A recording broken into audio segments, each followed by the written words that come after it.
looking to survive yung opensiba ni Naoya Inoue.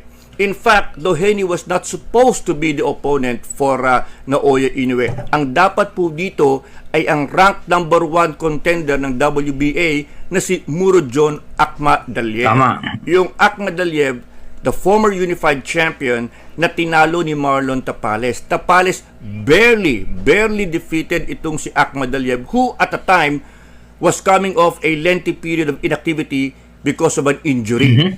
Now, itong si Akhmadaliev, mga kaibigan, a much better fighter sapagkat great skills, maganda ang kanyang upper body strength, matibay, at meron siyang Olympic pedigree o background.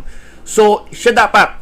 Alam nyo, naging dahilan ng kampo ni Inoue para wag siyang piliin. Ang sabi ng kampo ni Inoue, mas gusto namin yung Doheny kasi yung Doheny mas kilala sa Japan, mas kikita kami. Pwede ba namang rason yun? Kung ikaw ay talagang pound